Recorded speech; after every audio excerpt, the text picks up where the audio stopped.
Some stories don't begin with a birth, they begin with a mistake. Imagine standing in a room filled with strangers, and suddenly realizing you've been there before. Not years ago, not in childhood, but thousands of years earlier. Imagine looking at a place you've never visited and feeling grief so intense it knocks the air from your lungs. Not nostalgia, not imagination. Grief.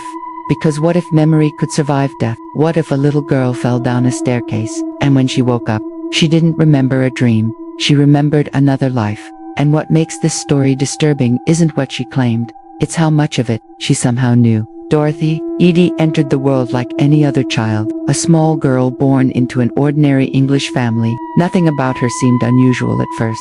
Her parents expected scraped knees, bedtime stories, and schoolyard adventures, the kind of life millions of children live without ever becoming part of history. But then came an accident that would haunt every year that followed. One moment she was climbing stairs, the next, she was falling. Her tiny body tumbled downward, crashing into the hard floor below. When her parents reached her, she wasn't moving. For a terrifying period of time, everyone believed she was gone. And then she opened her eyes. Something had changed. Not physically, not in any way doctors could measure, but the little girl who returned from that accident didn't seem entirely like the one who had fallen. Her parents noticed it almost immediately. Dorothy became distant, strange. She would stare out windows for long periods, as if waiting for someone. Sometimes she cried uncontrollably without being able to explain why. Other times she spoke about wanting to go home. The problem was that she already was home. Yet every time someone reminded her of that fact, she looked confused, almost offended, as though the adults around her were the ones who couldn't understand something obvious. As Dorothy grew older, the feeling only intensified. Family photographs showed a child physically present but emotionally somewhere else. She often described beautiful buildings with towering columns, gardens bursting with flowers, and long stone pathways leading toward enormous temples. Her descriptions were far too detailed for a young girl who had never traveled beyond England. When relatives asked where she had seen these places, her answer never changed. "There in my real home." At first, everyone assumed it was imagination. Children invent worlds all the time, but Dorothy wasn't inventing. She was remembering, at least, that's how she described it. The memories arrived in fragments. Faces without names. Corridors filled with torchlight. Priests walking through massive halls. Sometimes she woke up crying after dreams that felt more real than her waking life. The dreams left her shaken for days. And with every passing year, she became more convinced that somewhere in the world existed a place connected to those visions. Everything changed during a family visit to a museum. Dorothy wandered through the galleries with little interest until she entered a room dedicated to ancient Egypt. The reaction was immediate. Witnesses later described her behavior as shocking. She froze. Her breathing changed. Then she began moving from artifact to artifact as though greeting old friends. While other visitors quietly admired the exhibits, Dorothy seemed overwhelmed by emotion. She touched display cases. She stared at statues with tears running down her face. The room felt familiar to her in a way she couldn't explain. Then she saw photographs of a temple. According to her family, Dorothy became almost frantic. She pointed toward the images and insisted that was the place she had been searching for her entire life. Not because she had seen pictures before, because she claimed she remembered being there. The temple was located at Abydos, one of Egypt's most ancient and sacred sites. Dorothy had never visited it, yet she spoke about it with the certainty of someone describing their childhood home. As a teenager, Dorothy's fascination evolved into obsession. While her classmates worried about ordinary things, she buried herself in books about ancient Egypt. She studied hieroglyphics for hours. She memorized dynasties, rituals, and forgotten names. Adults praised her dedication, unaware that she wasn't studying to learn something new. She believed she was recovering something old, something that belonged to her.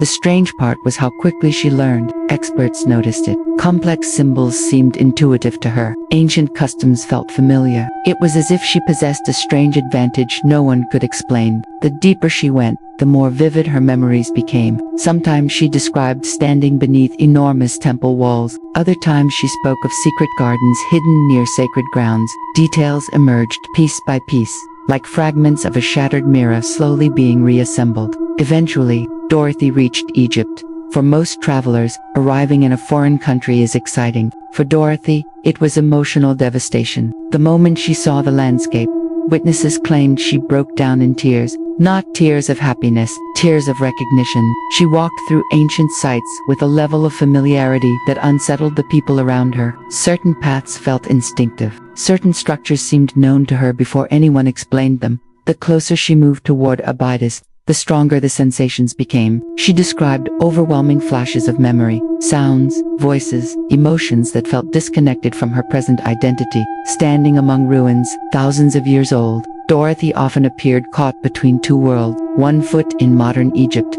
the other somewhere buried beneath centuries of dust and silence. It was during this period that Dorothy began speaking openly about who she believed she had once been. According to her story, she had lived in ancient Egypt as a young woman named Ben. She claimed she served within the temple complex of Pharaoh Seti I. Her memories painted a vivid picture of life among priests, rituals, and sacred duties. She described friendships, responsibilities, and eventually a forbidden romance, not with a common laborer, not with a nobleman, but with the pharaoh himself. The story sounded impossible, yet Dorothy recounted it with extraordinary consistency. Years passed, and the details rarely changed. She described emotional events as though remembering personal experiences rather than repeating historical facts. The pain in her voice when discussing certain moments felt genuine. Observers often remarked that she didn't sound like someone telling a story. She sounded like someone reliving a tragedy. As Dorothy spent more time in Egypt, archaeologists began noticing something unusual.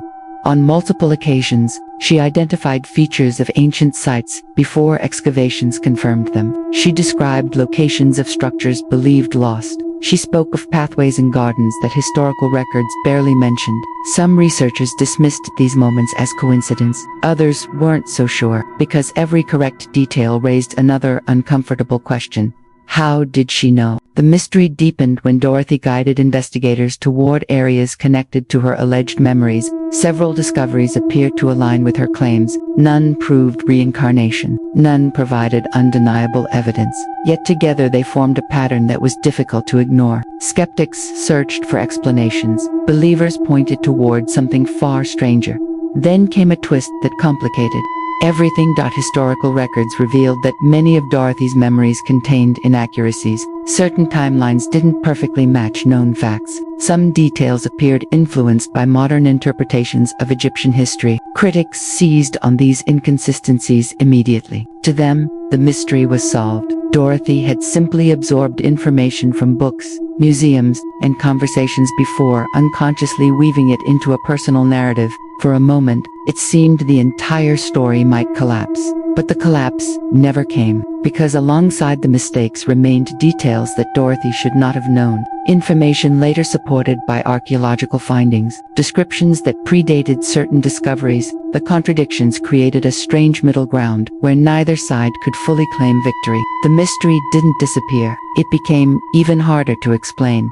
Late in her life, Dorothy's identity had become inseparable from Egypt. Many locals knew her not simply as Dorothy Eady but as Seti. To them, she wasn't an outsider pretending to belong. She was part of the community, yet privately, she continued wrestling with questions that had haunted her since childhood. Were her memories truly memories, or had she spent decades trapped inside an illusion so convincing that even she could no longer separate truth from belief? The most unsettling possibility emerged from those doubts. What if Dorothy wasn't consciously deceiving anyone? What if the visions, emotions, and experiences were completely real to her regardless of their origin? Whether they came from reincarnation, trauma, imagination, or something science has yet to understand, they shaped every major decision of her life. The mystery was no longer about proving a past life. It was about understanding how a single experience could redefine an entire existence.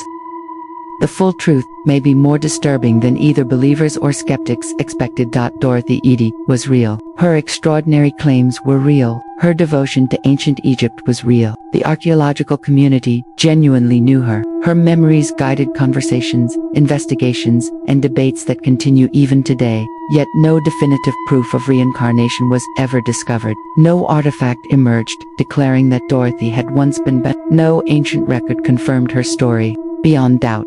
And that's exactly what makes it chilling. Because after decades of scrutiny, one fact remains untouched. A little girl suffered a near-fatal fall, woke up profoundly changed, spent the rest of her life convinced she belonged to another age, and somehow possessed knowledge that continues to spark debate generations later. The evidence never fully proves her. The evidence never fully disproves her. It simply sits there, waiting in the dark space between certainty and mystery. Maybe Dorothy Eady was remembering a life that ended 3,000 years ago. Maybe she was carrying fragments of a dream so powerful it became reality. Maybe the human mind is capable of creating worlds so detailed that they feel older than history itself. But somewhere among the silent ruins of Abydos, where stone remembers what people forget, her story still lingers. And if Dorothy was wrong, then one question remains. Why did a place she had never seen feel more like home than the life she was born into? Because sometimes the most frightening mysteries are not the ones we cannot explain. They're the ones that refuse to disappear, and somewhere beneath the sands of Egypt, a memory may still be waiting for the person who left it behind.